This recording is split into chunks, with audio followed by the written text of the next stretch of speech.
अस्सलामुअलैकुम प्यारे नाजरीन।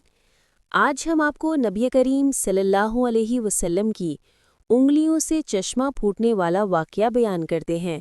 गौर से सुनिएगा। हज़रत अनस बिन मालिक रज़ियल्लाहु ताला अन्हु से रिवायत है कि अल्लाह की नबी सल्लल्लाहु अलैहि वसल्लम और आपके सहाबा कराम रज़ियल्लाहु अन्हुम ज़ोरा की मुकाम में थे। रावी कहते हैं कि ज़ोरा मदीना मुनव्वरा की बाज़ार में मस्जिद के करीब एक मुकाम है।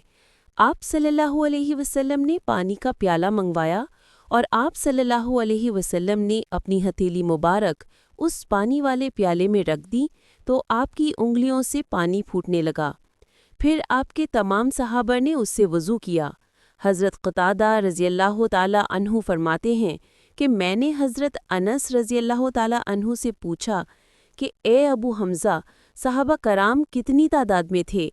हज़रत अनस रज़ियल्लाहु ताला अन्हु ने फरमाया, सहाबा कराम रज़ियल्लाहु अन्हुम उस वक्त तकरीबन 300 की तादाद में थे।